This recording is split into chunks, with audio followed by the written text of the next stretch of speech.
সেজন্য আমগো দুই বোনেরে এই সরি আনছে আর না আমগরে এই দুই বোনের স্বামী স্ত্রীর মতনই ব্যবহার করতো।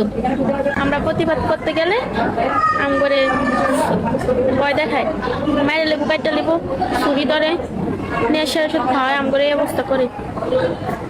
এক পর্যায়ে আমার পাউডা কাটটা দিচ্ছে পড়ি দিয়া।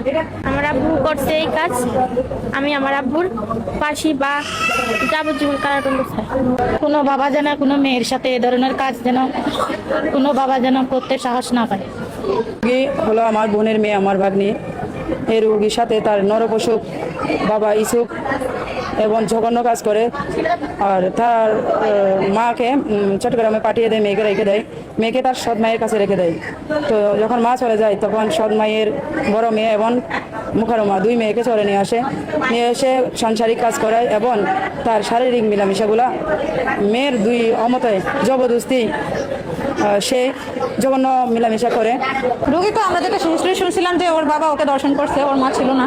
কিন্তু তারপর হচ্ছে আমাদের এখানে যখন কালকে আসছে ওর মা এবং খালার সাথে আসছিল, তারপরে যে সেবা দেওয়ার জন্য সকালে ইঞ্জেকশন পাইছে এবং ম্যাডাম আসছে দেখছে, পরে আলট্রাসাউন্ড এবং ইউরিন পিটি অন্যান্য ব্লাড টেস্ট দেওয়া হয়েছে। তো আলট্রাসাউন্ডের রিপোর্টে আসছে যে ওর বাচ্চা যে পড়ে গেছে বা নষ্ট করে ফেলছে, সেটার জন্য কিছু অংশ রয়ে গেছে ভিতরে। তো এটা একটু ওয়াশ করে দিতে বলছে। এই শারীরিক অবস্থা এখন মোটামুটি ভালো, আগের তুলনায় এখন আলহামদুলিল্লাহ অনেকটাই ভালো।